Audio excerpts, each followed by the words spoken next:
to this interactive and informative webinar on spinal health. I am Akshay V. Masurekar, co-founder and managing partner at Samaksh Soul Waters. We are a spiritually guided alternative healing and a holistic wellness startup. Our focus is on empowering people to heal, transform, and grow. Through these webinars, we aim to create an awareness about certain lifestyle myths and about making effective changes to the same in order to experience and live a life of holistic health and wellness. Now, talking of this webinar, I'm sure you would agree that health of our spine is our number one priority, right? And the reason our spinal health is important is because it literally impacts our overall health and wellness. Every cell in our body is controlled by our central nervous system. And if our spine is not able to support our central nervous system as it should, then it leads to a lot of problems. So this webinar mainly aims at giving you tips and techniques that will allow you to keep your spine happy and healthy. We have with us today Dr. Dhanashree Sawant as one of the main speakers of the event. Dr. Dhanashree is a musculoskeletal physiotherapist. She has over 12 years of experience and has treated a wide array of orthopedic, spine, and sports conditions. She is also the founder of her multi-specialty clinic, Kinetics Movement and Beyond. Our next speaker is a very dear friend, Insha Arora. Insha is also my co-founder and partner at Evolve and Samaksh Soul Waters, respectively. Being a health and fitness enthusiast and a graduate from the Institute of Integrative Nutrition, New York, Insha has been exposed to a variety of innovative coaching methods, practical lifestyle management techniques, and over 100 dietary theories, which include Ayurveda, gluten-free, paleo, microbiotics, biotics, and everything in between. So this was in brief about what you can expect under this webinar and about our speakers. With that, I would like to ask Dr. Dhanashree to take over. But before we do that, I would request both Dhanashree and Insha to say a few words. Also to our participants, if you have any questions, feel free to post those in the chat box, and we would be happy to take those towards the end of this talk. Also, please avoid posting questions in the personal chat. Putting it in the open will make it easier for us to track it. So over to you, Doctor and Insha. Good evening to everybody. I am Dr. Dhanashree Sawant, and I'm a consultant physiotherapist and an aquatic therapist as well. First of all, I would like to, express my gratitude towards Akshay, Shweta, and Insha for giving me this opportunity, to conduct this webinar on spine health. So today is actually World Spine Day, and I thought this was the best opportunity that I could grab, and we could talk, and and help you out with spine health queries and spine health care. Before I end this, I would just like to mention one thing which I came across rather yesterday only. I was just flipping, through the internet, and I came across this Socrates, the great philosopher. He had mentioned that if you would seek health, then look for the spine first. I think in this entire line, the whole idea of why spine is so important just falls into place. So it is very important for us to keep our spines very healthy, supple, and happy. Yeah, so I would be talking about more of exercises, what precautions you must take. And we have a very fabulous nutritionist with us, Insha Arora, who would be talking about the nutrition part of how to keep your bones and spine healthy. Over to Insha. Thank you so much, Dhanashree. What a lovely way of expressing how important spine is for all of us. First of all, I'd like to say happy World Spine Day to everyone. Yeah, let's all aspire to make and keep our spine as healthy as possible. And I hope this session facilitates that for all of you. It helps you and guides you in making and keeping your spine healthy. So my name is Insha Arora. I'm a health coach. And what I do is, I believe that there are only three mantras to good health: nourish, sweat, and rekindle, which is the food that we eat, the kind of exercises that we do, and the kind of mental rejuvenation techniques that we follow. And all these three things are equally important, is what I believe. And I help everyone change their lifestyle in a certain way so that they can lead healthy lives. Yeah, so that is what I actually do. Now over to Akshay, so we can begin the session on spine health and learn how we can keep our spine healthy. So Can you repeat that, Insha? Sweat part? That was really yeah, interesting. nourish, sweat, and rekindle. So nourish is the food that we eat, sweat is the kind of workout that we do, and rekindle is the kind of mental rejuvenation techniques that we follow. Yeah, all three things are important. All right. All Thank you. right. So I think with that, let's begin. Let me just share the screen. Yeah. So, work-related musculoskeletal disorders. That means any problem or any injury or any stress-related injury which occurs because of our profession, especially. For example, to give you, software professionals end up with a lot of low back pain and neck pain. So these kind of problems which are associated with your particular profession are called as work related musculoskeletal disorders. All these years, I was training corporate offices how to sit, how to actually, what posture you should maintain, or what exercises you must do in between your working hours. Last 7 months, the situation has changed because of the pandemic. Everybody has started working from home. Of course, the travel time has cut down, and maybe the stress is more or less the same, I would say. But the back and the neck issues still remain the same because at home, our workstations are not really ergonomically designed. So I'm going to even touch base on that topic on at home, how must your workstation be? Yeah, this is actually one of my favorite slides and it speaks volumes because millions and millions of years ago when we were evolving from an ape to a homo sapien, that is a erect standing man, we have gone from a quadruped to slightly bent to completely an erect spine man. Okay, with the advent of technology, what is happening? We are again going behind. So that means we are actually going to be like this in couple of years, where our spine is completely going to get bent in this position. That is why I sometimes really question that are we evolving forward or are we regressing backwards? Of course, with tech, we have gone way ahead with technology, but if it in terms of our spine, we are definitely regressing backward. 8 to 10 hours in a day, we are constantly in this slouched position. So the purpose of the Homo sapien man was to stand erect completely. His spine was straight and to carry out activities in that particular position. But over the years, this is the scenario that we have been seeing and it is going to get worse. So everybody, don't look at the screen, unmute yourself and tell me what is the importance of exercise. Why should we exercise?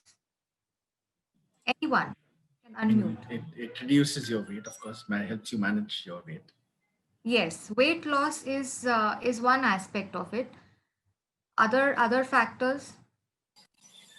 Increasing stamina. Yes, absolutely.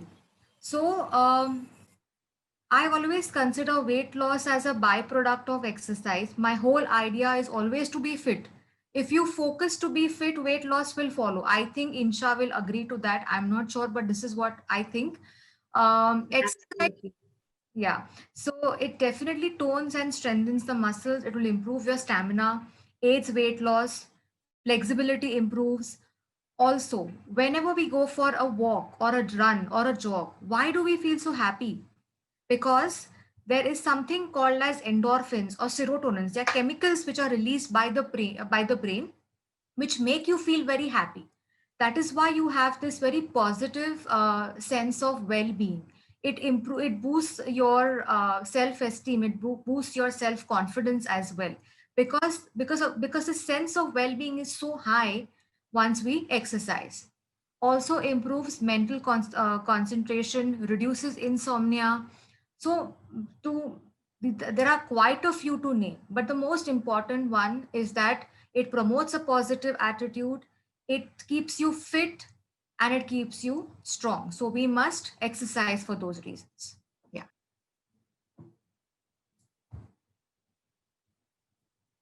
So, well, this picture was taken maybe a couple of years ago. Right now, I would say 80% of people have low back pain. Literally, 80% will experience low back pain at least once in their lifetime. The neck pain varies from 33% to 73%. Shoulder is about 40 to 60%, and 33% of wrist. Now, these common sites of pain, I'm not talking about the other organic causes like frozen shoulder, or any wrist trauma or any shoulder trauma. No, this is particularly because of prolonged poor posture. Means you can imagine the percentage is so high if you have this prolonged poor posture.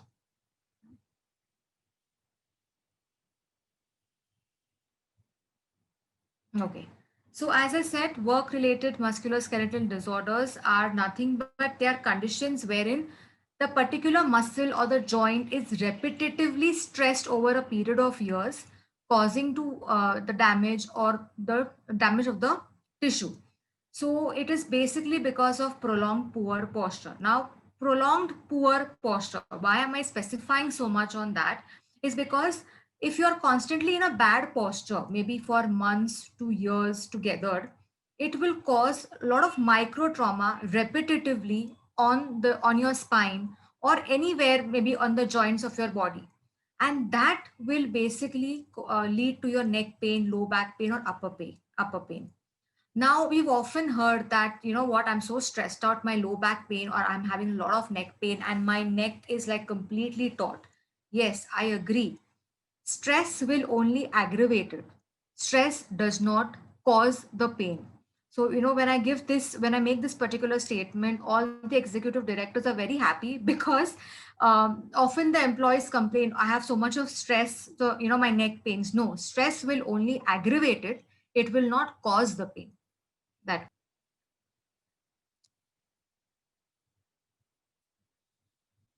okay. Postures. Have you ever thought what a commodity like a phone can also do to you?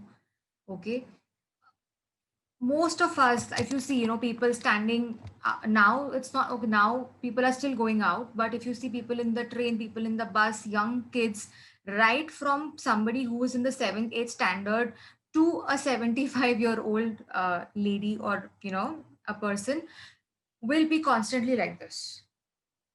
you know their neck is constantly going to be in this position only. So what happens in that, when I'm holding the phone and when I'm looking down, there is a lot of difference which takes there's a lot of changes that take place in your neck muscles, or in your neck vertebrae, which is your bones of the of your neck, basically. So whenever I'm looking down, there is a lot of force or a lot of stress on those particular vertebrae, and that leads to further damage. As opposed to if I hold the neck in this position, my neck is neutral. It is neither bent nor is it bent backward. This is the optimum position to hold your phone. Whenever you are texting somebody, just lift your phone up and start texting instead of you looking down and doing this. This, even if you make, even if you change this habit of yours, I am sure at least your neck symptoms can be delayed. We have a very nice technical jargon which has come up nowadays, text neck syndrome. Everybody is so looking into their phone half the time that the neck is constantly getting bent over and over a prolonged period of time, and that is causing a lot of stress and injury. So any posture, even if you're sitting or standing, or even if you are walking, has to be a correct one. Rather, you have to sit correctly, you have to stand correctly, you have to walk correctly as well. Why this is important is because, again, as I said, the commonest cause for any neck pain or back pain or upper back pain is a prolonged poor posture. Imagine you are sitting, maybe you're watching TV for about 2 3 hours, and if you're slouching like this completely, the amount, you can't even imagine the amount of pressure that will come on your spinal nerves and your vertebral column. That is why always sit erect. Now if you see on this if you see my cursor, this is an ideal posture where there is back support, the hips and the knees are at 90 degrees, and the feet are on the floor. If you're going to sit like this, your neck, your low back, your hips and your knees eventually are going to bear out. Similarly, for standing, whenever you are, suppose if you're talking to somebody, or if you are in a supermarket, or if you are, even probably just waiting at the bus stop, or waiting or for whatever reason you might be standing, ensure that your core or your stomach is pulled inside when you are standing. This will keep your spine in a neutral position. Now, what do I mean by neutral? That means your spinal column is neither bent to back nor is it flexed in the front. It is just straight in this particular position. I want everybody in the sitting position to tuck your stomach inside. That means imagine you're trying to get into a tight pair of jeans and you will automatically take your stomach in. Just do it and see the difference in your spine as compared to slouching. You will know the difference then and there. Anyone? How have you felt? It felt really good. Okay. Anybody else would like to share their So experience? the lower back instantly straightened. So I have Yes, a tendency of this bent lower back. So correct. I have been advised a lot of times to tuck the tummy in, tuck the tummy in. Right, But then right. it doesn't become a habit. Like consciously I have to do it, and then I can then straighten up. That is fine. As far as you're aware of it, it's half the battle is won, to be honest. Hmm, You know, hmm, you consciously will have to, it will take time. I'm not saying that it's probably going to, come within a span of 1 week. 21 days is what makes, forms a good habit. So try whenever possible, or whenever possible, you can just tuck your tummy in and just be there. hmm. Remember when that is sufficient. Again, same with walking also. Whenever you're walking, always maintain a neutral spine. Tuck your tummy in and have a good arm swing while walking. I've seen a lot of people, the mobility of their upper arms is lost completely. They just walk like a robo. Absolutely. We have been designed to move our alternate hands and legs. There's a reason for it, honestly, because if one is going backward, the other has to go forward to balance your body. The reason is that, so ensure that you're swinging your arms alternately while you're walking. This is very important posture while lifting it. Sometimes the weight of the object to be lifted also doesn't matter. You could end up picking up something as light as a pen or even like a tissue paper and still end up with a slip disc. It has got to do with the technique also, right? So whenever you are bending, do not bend from the spine like this, because this this motion puts undue stress in the vertebrae in this region. And that is why whenever you're coming up with the weight, if you're lifting something heavy, your disc will snap and it will come out. Yeah. So ideally you should squat or a hip hinge, where you are squatting from your hips and knees. Most important, if the object is very heavy, it could be like a bag, or it could be even your child, to be honest, or your small child. Bring the child or bring the box very close to your body, and then you lift the person, or sorry, lift the baby, or lift the box, or lift the bag, whichever one. Also, I would like to mention something in this, it's not in the slide. Do not carry those fashionable laptop sling bags. always carry a backpack, because when you're carrying a backpack, the weight of the laptop will get completely or evenly distributed on both your shoulders, and that is how the force distribution will occur and reduce the stress on your spine. So avoid those fancy one sling bags, take a backpack instead. Even if you're carrying vegetables or if you're going for grocery shopping, just don't take weight on one shoulder. Ensure that either you have two bags across your shoulder, or you're taking weight in both your hands and walking.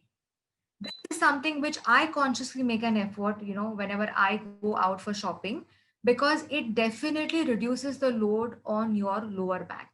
And these small changes also help in delaying serious issues like sciatica and cervical discs, basically. Ergonomics is nothing but how you design the workplace, keeping in mind the capability and the limitations of the employee. So, in an office, how it should be. Ideally, you should have a backrest. If not, just make a towel roll, tie it up, or even a cushion, and try and adjust the curve of your spine to the curve of the chair, because in office you have definitely have little executive chairs or those swivel chairs which have the back curve either which way, so your spine will definitely get accommodated in this. Ensure that your hips and knees form an angle of 90 degrees. Your feet are supported onto the ground. For shorter people, I will suggest you take a patla or a small stool, and just you can rest your feet on that. Now, the middle and the top half of the screen should be at your eye level.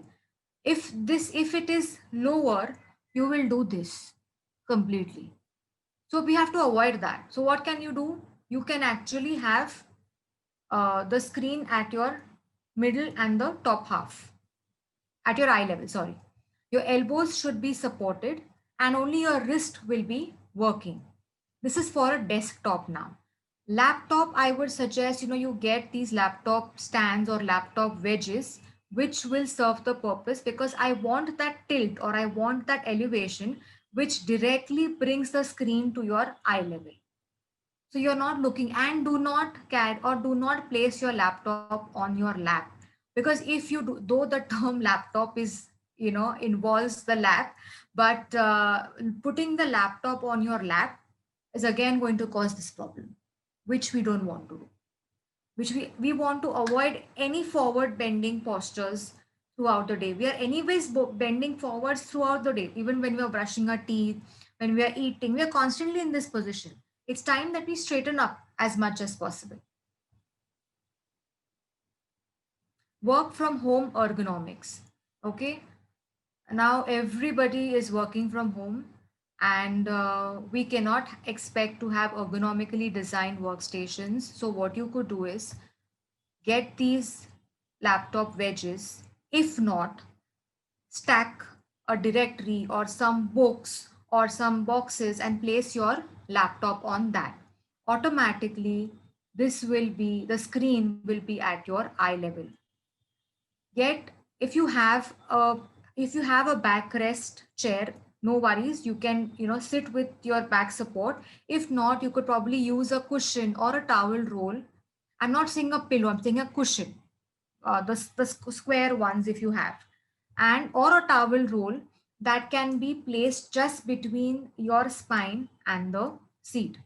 Again, the hips and the knees are at 90 degrees, feet are supported.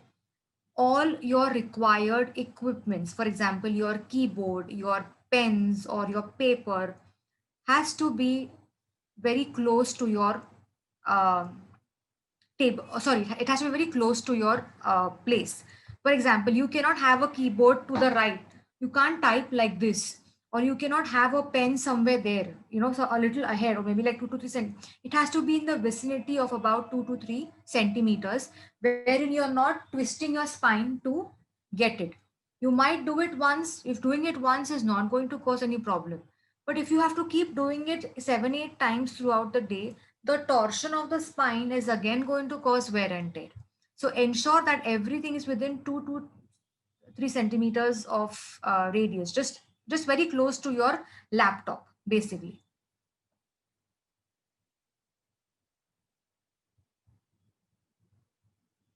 Yeah.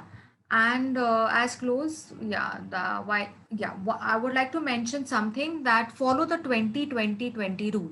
Now, what is this 20-20-20 rule? Whenever possible, if you're looking at the screen for 20 minutes, okay, just get off the screen for 20 seconds and look away at least, like, say 20-30 centimeters away, basically. So it's like 20-20-20. Again, this is a very bad posture because the person is slouched completely. There is not adequate back support between the chair and the back, as opposed to this. And also, if you see, his laptop is not elevated, as opposed to this. You don't need to buy those expensive laptop stands as well. Even couple of books will do. So the laptop is or this is a tab, I guess, or an iPad. Yeah. So even elevate that. So his back is supported, feet and hips are at 90 degrees. He is not slouched. He's trying to maintain an erect spine as possible. Okay, now if you really want to sit or if you really want to work from home, if you want to take it in the literal sense, and if you want to do it on your bed, I've given you that option as well. What you need to do is you need to get these laptop tables, basically, which are easily available online, which have this special feature of slightly elevating or slightly tilting. Get adequate back rest with the help of pillows, cushions. Elevate your laptop so that your neck is not in this forward head direction. You have to minimize this. Whatever it takes to do, whether it could be stacking up with books or directories or getting a laptop stand, get it, but ensure that this particular position of your head is maintained. Okay. Osteoporosis. So prolonged poor posture eventually will cause wear and tear of the joint, and will lead to anything ranging from a mild spasm to a serious disc issue. Osteoporosis is actually one condition, again, which is the wear and tear of the body, wherein the bone actually becomes very porous. So what happens is our body is constantly replacing old bone with new bone. Now, as we grow older, this tendency of replacing the old bone with new bone is completely reduced, and we are not being able to meet the need demand balance, and we end up having more old bone and not forming new bone. That is when osteoporosis occurs. It literally means that the bone becomes porous, like a sponge, basically.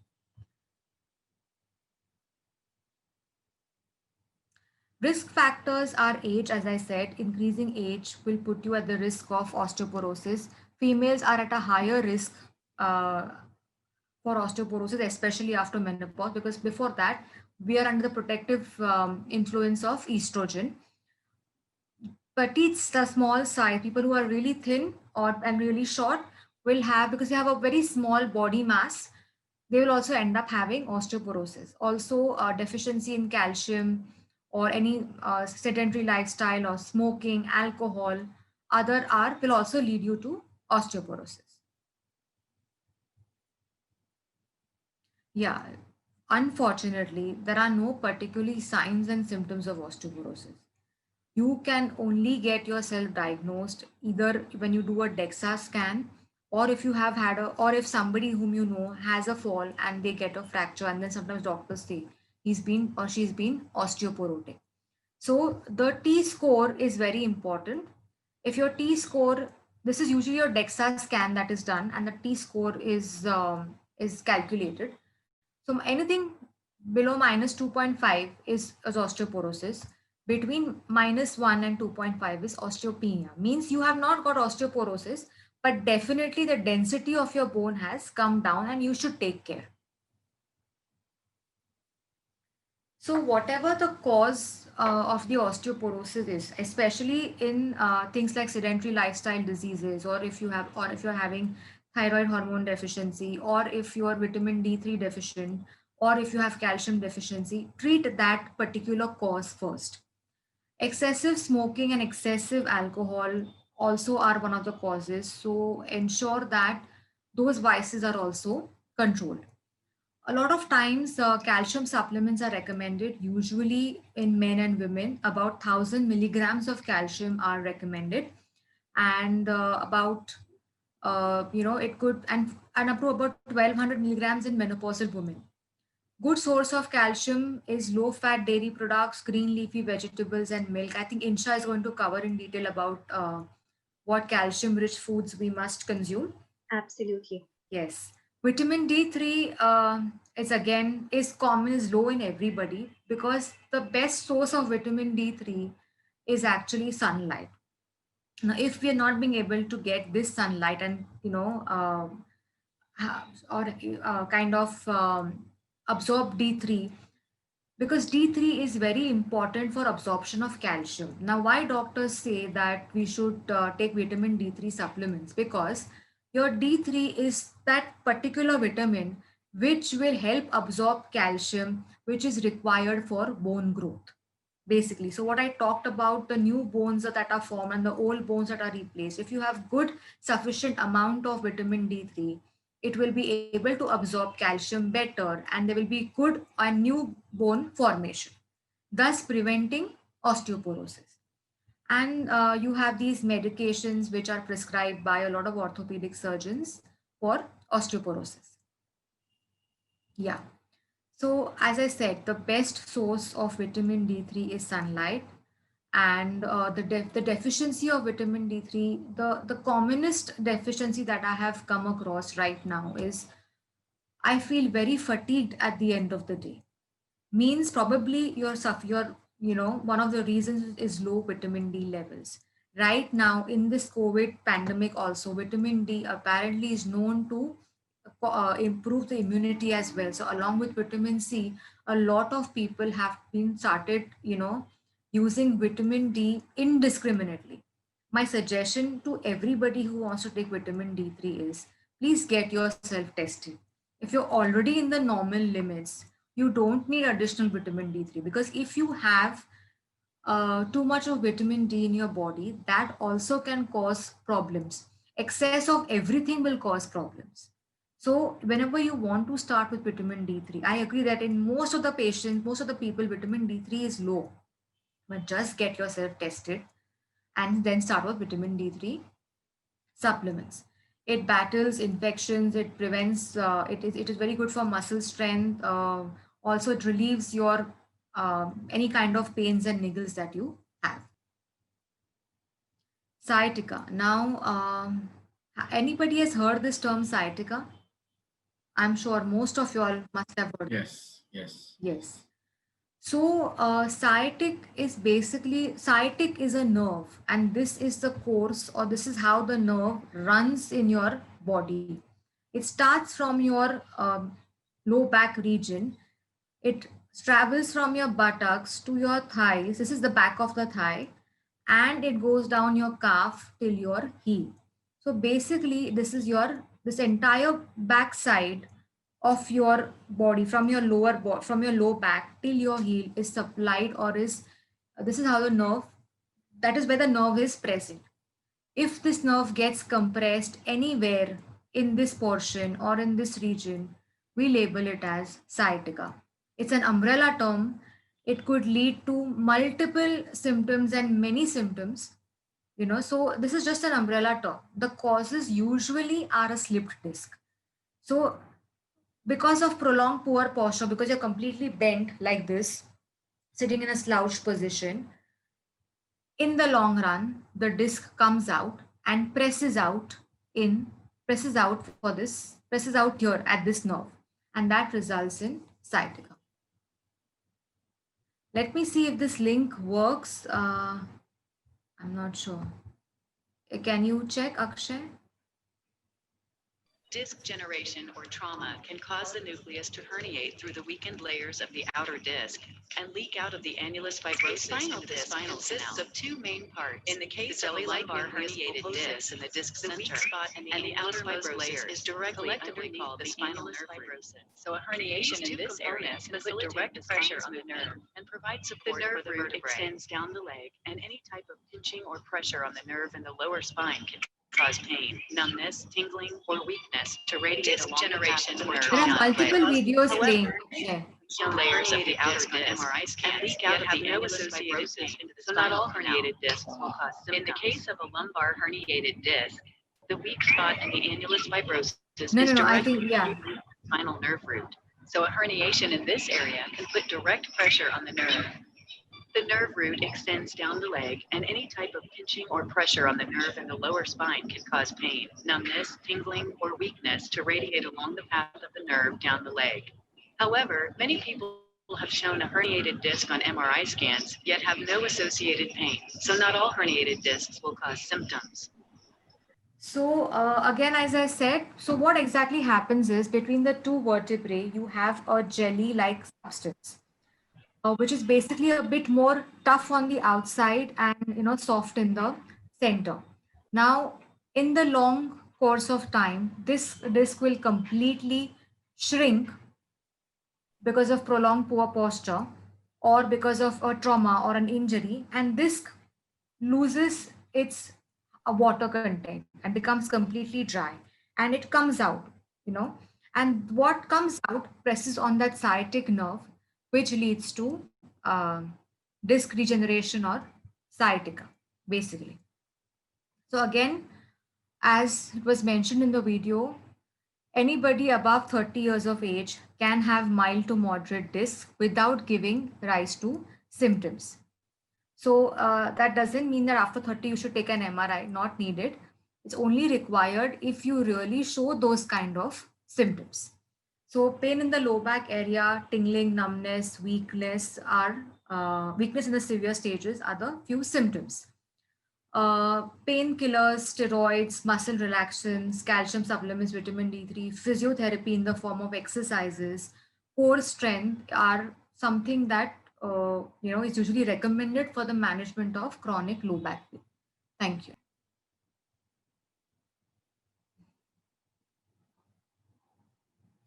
Again, cervical spondylosis is nothing but the nerve compression of your cervical or the neck region. The nerves in the neck region, again, even they get kind of compressed because of prolonged poor posture, the forward head posture that causes repetitive stress. The disc again comes out, presses on the nerves, and that is how you get pain radiating along the entire arm. Sometimes stinginess, sometimes you feel the grip has become weak. X-ray, MRI can diagnose it. Management remains more or less the same. That is your physiotherapy, wherein you will.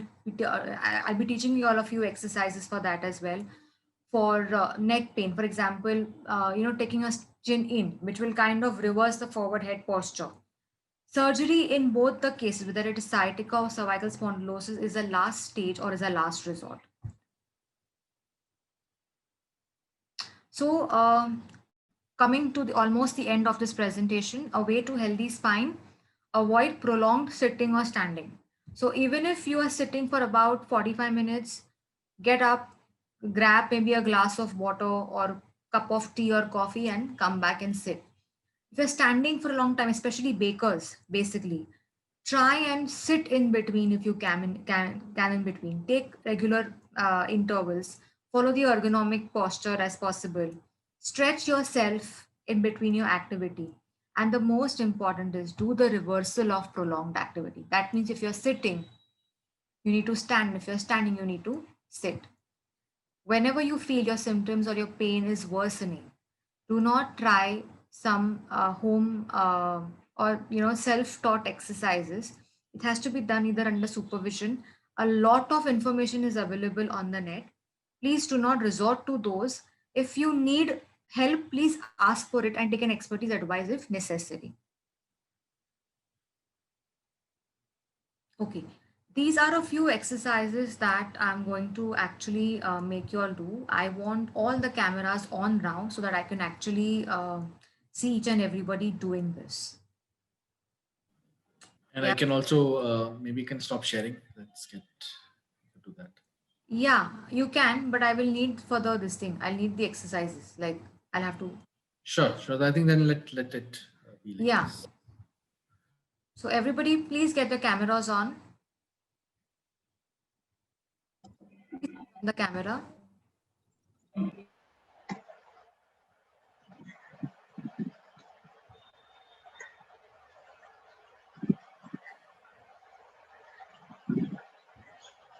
Okay. Am I visible? Am I visible? Yeah. So the first exercise is chin tuck. So what you need to do is place your index finger on your chin and just move away from the chin as if your chin is sliding behind. Come on, do it. Yes. Akshay, even you need to do. Correct, Insha. Neeru ji is doing it correctly. Vibha ji is doing it correctly. Sumitra ji is also doing it correctly. Mr. Vasudev is also doing it correctly. Padmaja is doing it properly. Jyoti is also doing it well. Anju madam, can you show it to me, Anju madam, please?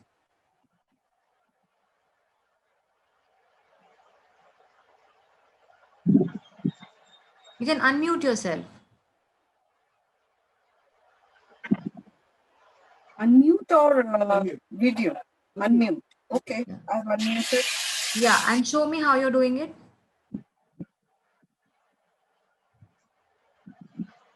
Okay, relax everybody.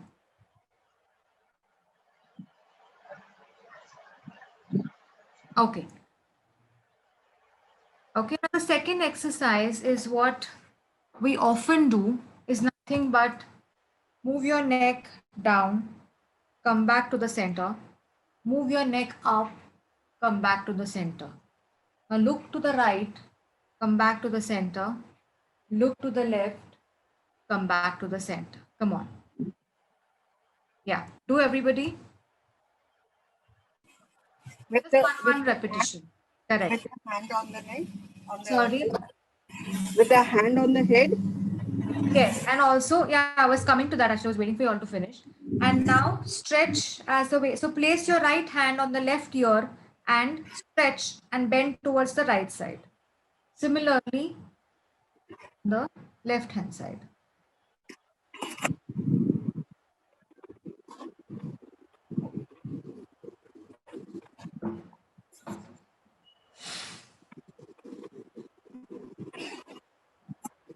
Okay, now a simple shoulder stretch. I have Like a this. query. I have a query in this. Yeah, So normally my neck tends to go like this, like a forward yeah. this thing.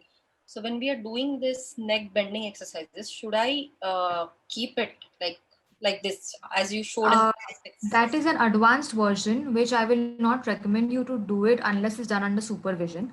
So right now you just do, these are your normal neck range of movement that you can do. What you are doing is slightly an advanced version, which I cannot judge from the screen here. So unless and I don't want you to learn anything wrong. That is why split the exercise and you just do the chin tuck separately and the rotations separately, basically. Yeah. The third exercise is your shoulder stretch. Correct. Other side. Yeah. Okay. And your, And does the the elbow crosses the elbow. yes, correct, like this. Okay. And your tricep. And I have to just sit maybe like this way. So pull your elbow behind.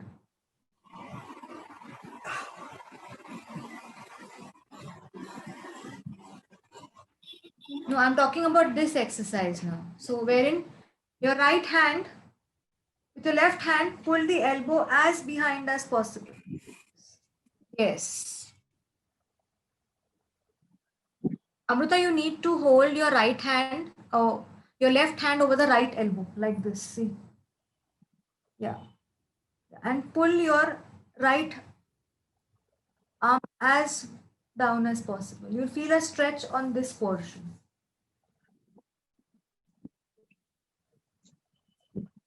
Yeah.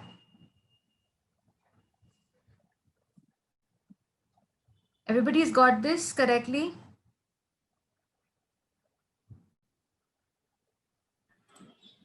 Yep. Okay.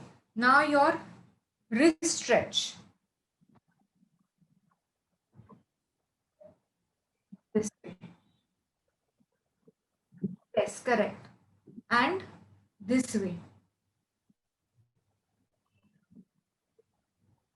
Correct. Both sides.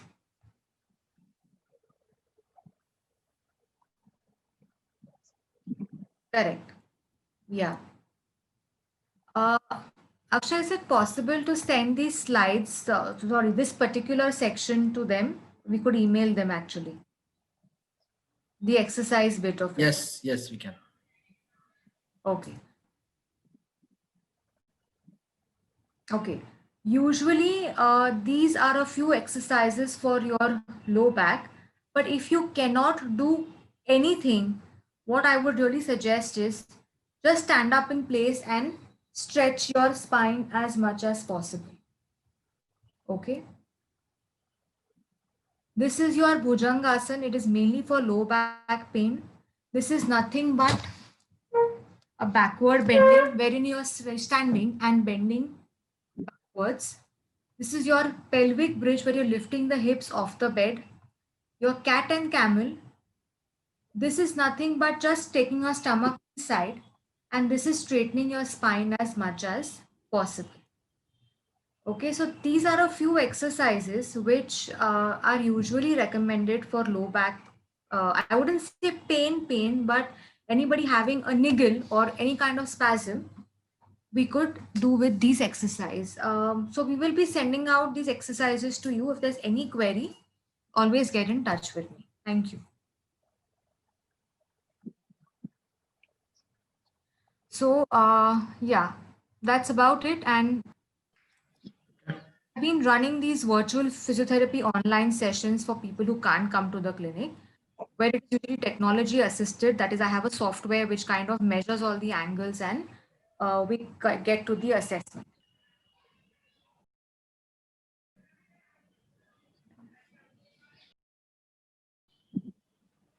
Those are my details. If you all can see on the screen, you can ping me, email me, no worries. Yeah, and I'll also be sharing it. I think a few Yes, slides. and the I'll be next sharing. slide.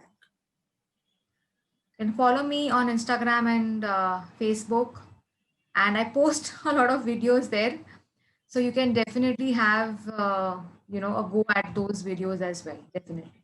Thank you, everybody. Thanks, Dhanashree. I think that Yes. was really refreshing, and of course, it was very informative as well. Yes. So I think people, if you have questions, you can put it. But we also have Insha. Since he started a bit late, we may probably extend it by another 10 minutes or so. So while if people have questions, feel free to put it in the chat box, and we'll definitely answer it towards the end.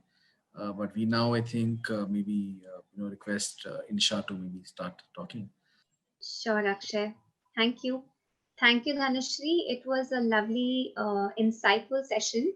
A lot of things that even I was not aware of, like the sciatica and osteoporosis and all this. Like, it was a very, very good detailed session in which people can understand what it actually means. When the doctor tells you something, then there's not that much understanding. But this was a very nice explanation of everything. So thank you for that.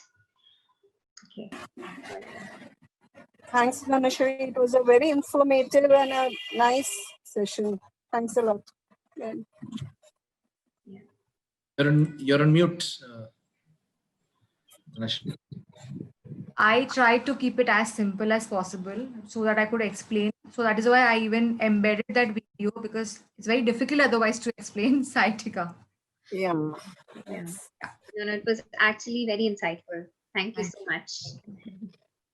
All right. So now let's get on to the bit where we talk about how food and spinal health are related.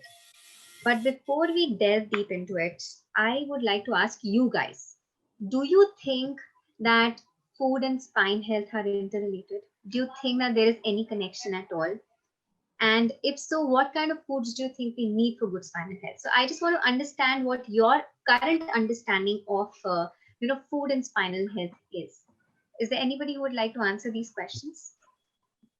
You can actually type on in the chat box if you want, or Insha, for one, I don't think there is any relationship. Like, I never thought that there would be any relationship between spine health and food. okay. So overall health and food is fine, but no, spine health and food, I Okay. never thought. All right. Yeah, I think that's what Shweta is also saying, that she doesn't know what the connection is. Uh-huh. Vibha says, don't ask me what the connection is. Okay. So good we're having this talk then, right? Because I can talk about how food and spinal health is actually related. So see, food affects a lot of things. We need food for a lot of different reasons, and bone health, or I'd say spine health, is one of them for sure. Yeah.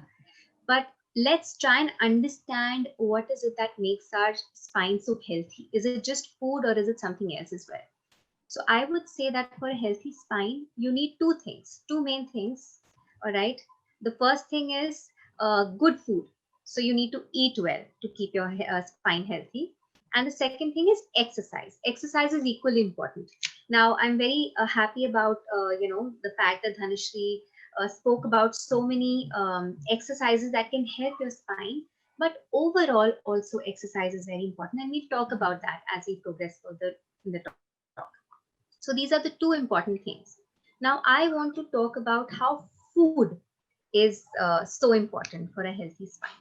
All right. So let's talk about that a little bit. What is it that actually makes our spine happy? Okay, so there are certain vitamins and minerals that we get from our food that actually make our spine happy, that keep it healthy. Now, what are these vitamins and minerals? There are actually many of them, but if I had to break it down into 4 or 5 really important ones, those would be these ones. Calcium, most important, and I'm pretty sure you must have heard it from your mothers. And as a mother, you must be telling your kids also that have milk, it's good for your bones, or have cheese or have yogurt. So calcium is definitely important, and I'll talk about why it's so important also in a little bit. Protein is very important. Yeah, and we'll talk more about this as well in a little bit. Vitamin D, as Dr. Dhanashri has already explained to us the importance of vitamin D. Now, vitamin D is something that we don't really get from food that much, but there are still some sources of vitamin D in food also, which I'll talk about in a little bit. Then vitamin B12 is also very important. And there are some other minerals like magnesium, vitamin K2, zinc, etc., that are also very important for spinal health. Okay, so let's first talk about calcium, because that seems to be the most important thing that keeps our spine healthy. So why do you think we need calcium? Like, what do you think calcium does to our body, which is so important? Can anybody tell me? Does anybody know what calcium does? Create bones. Mm-hmm. I think it provides strength to the bones. Mm-hmm. Okay. All right. So see, first of all, let's try and understand where calcium actually is in our body. Okay. So 99% of calcium in our body is actually in our bones and teeth. All right. 1%, however, is in our blood and body tissue. So that 1% is actually roaming around in our blood and body tissue, but otherwise 99% is in our bones and our teeth. That is where it's found. Now, sometimes bones also function as calcium reserves. So what happens is that if your diet is not adequate, it does not have adequate calcium in it, then what starts happening is that your body tries to tap into the calcium reserves in its bones and get it from there. And that is why we sometimes have bone loss or even osteoporosis for that matter. So calcium intake is very important for us to maintain our bone health. Yeah, our spine health, our bone health. It's very important for us to intake calcium in our diet. Now, where do we get calcium from? Let's try and find out where we can get calcium from. Can anybody tell me what do you think are the most common sources of calcium?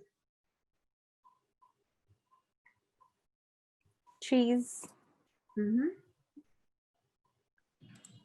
I think dairy products have quite a bit of calcium source. At least what I've heard since I was a kid. Yeah. So exactly. See, we all, whenever we think of calcium, the first thing that pops in the head is milk and dairy products, right? Like dairy and dairy products.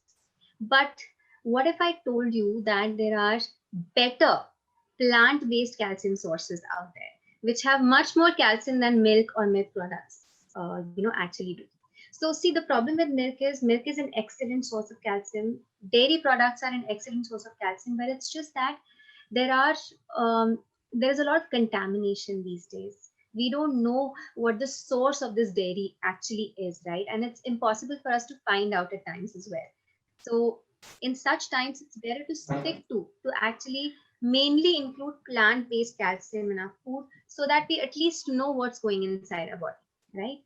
So if I had to tell you about some very basic sources of calcium which have better calcium than dairy and dairy products, these would be some of them.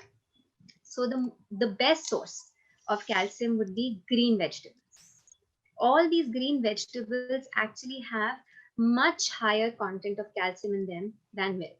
For example, kale. Okay, kale has somewhere around 250 mg per 100 grams of calcium, whereas milk, one glass of full fat milk would have somewhere around 100 to 110 mg. So it's more than double the amount that you'll find in kale. And most of these green vegetables like broccoli, cabbage, green beans, all these leafy greens have a lot of calcium in them. But there is one leafy green which, even though it has calcium, it does not give our body that much calcium, and that is spinach. And the reason for that is that it also has oxalates. Now, oxalates, what they do is they tend to bind with the calcium in the green leafy vegetables, and that's why it's not available to our body. So it does its own binding with the calcium, the oxalate in spinach, and it's not available to be absorbed by our body the way other green leafies are. So that would remain an exception. Also chard at times, but otherwise all the other green leafies are excellent sources of calcium. Yeah, so those are the best sources of calcium, I'd say. Besides that, soy products like tofu. Tofu has a whopping 680 mg per 100 grams of calcium, which is almost 6 times of what your glass of milk would have. So it is really excellent. And beans, like all kinds of legumes, your rajmas, your white chole, your soybeans, they all are excellent sources of calcium as well. And when you sprout it, so you must have heard of sprouted beans and sprouted dals. The reason why we sprout it and the reason why that is better is because when you sprout it, then the absorption of calcium in the body becomes better with that process of sprouting it. So these would be some of the sources. Also nuts and seeds. We can't forget the nuts and seeds. The best source of calcium amongst all the nuts is almonds. And amongst seeds, it would be sesame seeds. Yeah. So these are some of the sources of calcium that I want you guys to be aware of, so that you can include all these foods in your diet along with dairy and dairy products.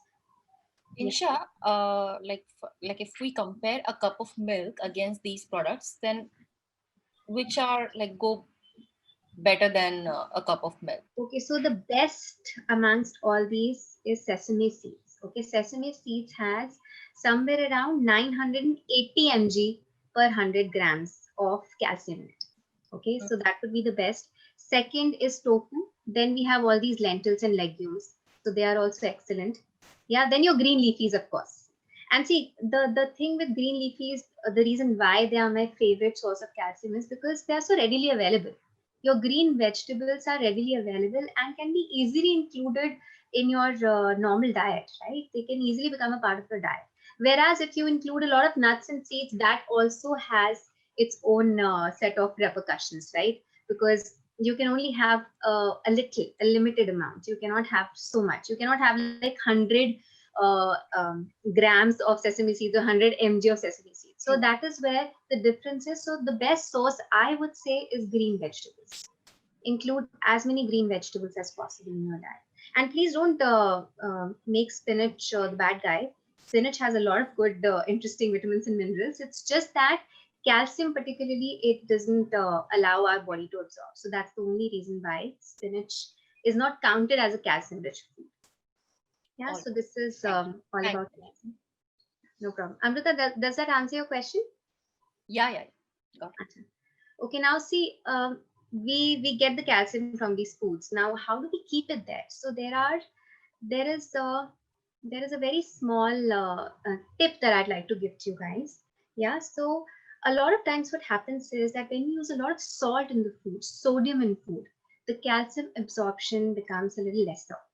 So we need to make sure that we don't use too much salt in our food. We limit the use of salt in our food so that calcium is being absorbed by all these foods. You know, you cannot use like too much salt in anything. A little bit is fine. But yes, we must limit the use of sodium or salt as much as possible. Yeah. Okay. So moving on. So now calcium, we need, if we are eating calcium rich foods, we also want this calcium to be absorbed by our body, right? Now, how do we make that happen? So vitamin D, how Dr. Dhanashree said, vitamin D is absolutely important for our body to be able to absorb that calcium also. Right. So if you're having calcium rich foods, it is very important for you to your diet. And see, like I said, vitamin D is something that you mainly get from sunlight. Am I audible? I It's slightly breaking in thought between your my voice. screen froze for a second. Yeah, it's yeah. Now it's breaking. But now is it okay? Can you guys hear me? Okay. All right. I think we're back on. Yeah. Okay. So how, like Dr. Dhanashree said, that vitamin D, the main source of vitamin D is sunlight. Yeah. But there are some foods which may not have vitamin D3 that much, but they definitely have vitamin D2. So you can introduce some of these foods in your diet. But yes, 15 to 30 minutes of sunlight in a day is very essential for our body to be able to get that kind of vitamin D. And if you're indoors all the time, then you must talk to your doctor and ensure that you're getting proper vitamin D supplements to keep your vitamin D levels in check. Yeah. So that is very important because otherwise the calcium that you're ingesting through food is definitely not getting absorbed. So these are some of the vitamin D foods. Then protein. Now, protein is also very, very important for our bone health or spine health, and that is because our bones also have protein in them. Okay, so what happens is that actually there's a lot of research that's going on these days, and a lot of contradicting theories are talking about animal protein and plant protein. Okay, so a lot of studies now believe that if you have a lot of animal protein in your diet, if you include a lot of animal protein in your diet, then chances are that the calcium absorption becomes lesser.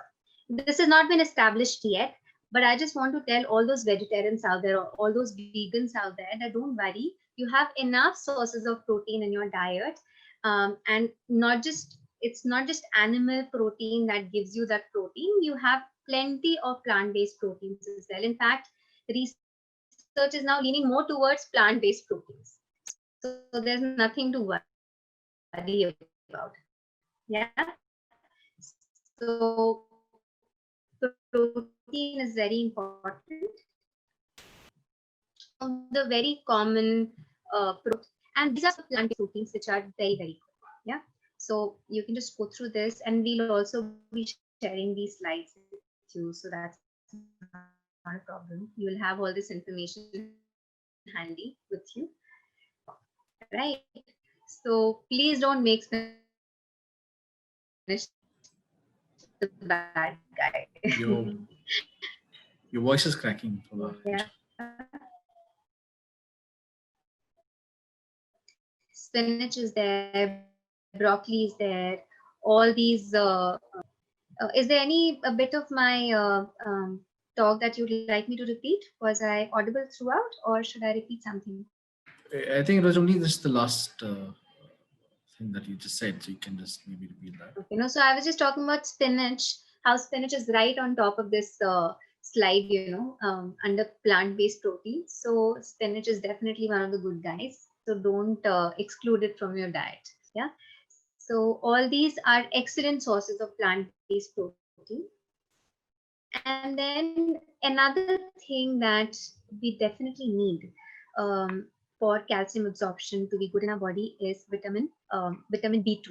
Okay, now vitamin B12 is mostly uh, available in non-vegetarian food items, especially the flesh of fatty fish, and you must have heard of cod liver oil. So all this is majorly vitamin B12, but there are some vegetarian sources of B12 also, which don't have that much B12. But yes, you must be aware of, you should be aware of these foods as well, which have a little bit of B12 in them. Yeah. So B12 also increases the absorption of calcium in the body. All right. Overall, if I had to sum up, okay, how your diet should be for good spinal health, I would say just balance your plate, balance your meals, have a healthy, balanced diet with nice vegetables going on, fruits in there, whole grains, and all sorts of proteins, whether it's animal protein or plant-based protein. If your meals are healthy and balanced, then there are lesser chances of you suffering from any kind of deficiencies like calcium deficiencies, magnesium deficiencies. Just have balanced meals as much as possible is what I'd say. And also eat lots and lots of fruits and vegetables. So all fruits and vegetables have a lot of goodness in them. Yeah, it's not just about calcium, it's about all kinds of minerals and vitamins that you get from vegetables and fruits. So try and have as many fruits and vegetables as possible. In fact, half of your plate, how I showed you in the previous slide, should be full of fruits and vegetables, and the other half should have your protein and rice and whatever is going on there. But what I've interestingly seen is that most of our Indian thalis, even though they're supposed to be perfectly balanced, there is half the plate is full of rice or roti, and the other half, or I'd say three-fourth, is dal or chicken or whatever it is, and bhaji is only this much, like literally this much. Yeah, so it should be the other way around. So I'd encourage you guys to have more of vegetables and fruits and lesser of protein and even lesser bit of greens. So this is what I would suggest for a healthy spinal health, for a healthy spine, I'd say. And along with this, sorry, exercise is super important. All right. Now, exercise and active lifestyle are two very different things, and both are important. So, movement is important. You need to maintain an active lifestyle, wherein, especially these days during lockdown, you need to get up every once in 20 minutes, like Dr. Dhanashree said. Get up, take a nice stroll in your own house, or if wherever you are in your room, and then keep yourself active, because that's the only way to go about it. And also exercise. Now, when you exercise, why is exercise so important for our bone health or spinal health? Because exercise actually helps us improve bone density. All right, it's known, it's been determined that active people are, they tend to keep the calcium in their bones, so they are able to maintain the calcium levels in their bones. Whereas people who lead a sedentary lifestyle, they lose calcium from their bones also faster, and they're more prone to osteoporosis. So it's for your bone health, for the sake of your spinal health, you must exercise so that the bone density is there and your bones are strong as well. So exercise is super important. And I think overall, if I had to give you a couple of pointers as to how you can maintain your overall health along with your spine health, I would say eat well, exercise, stay mobile, like I said, stay active, sleep well, drink plenty of water, and take care of your well-being, and also try and reflect at the end of your day how your day went, so that you don't take any negativity back to bed. So with this, I think I'll end my talk here. Yeah, Yeah. over to you, Aki and Dhanashree. Yeah, That thanks, was so Ansha. insightful. Sorry. Go ahead. No, go ahead, Akshay. go ahead, go ahead, go ahead. That was so insightful, Insha, because I also did not know that there could be so many sources of calcium and protein, which are usually plant-based. And I always thought calcium, how you get it from milk and cheese and dairy products. But I did not know that sesame seeds and kale could also be a good source of calcium. And also, when it comes to plant-based proteins like broccoli, and you mentioned, and I guess a couple of them.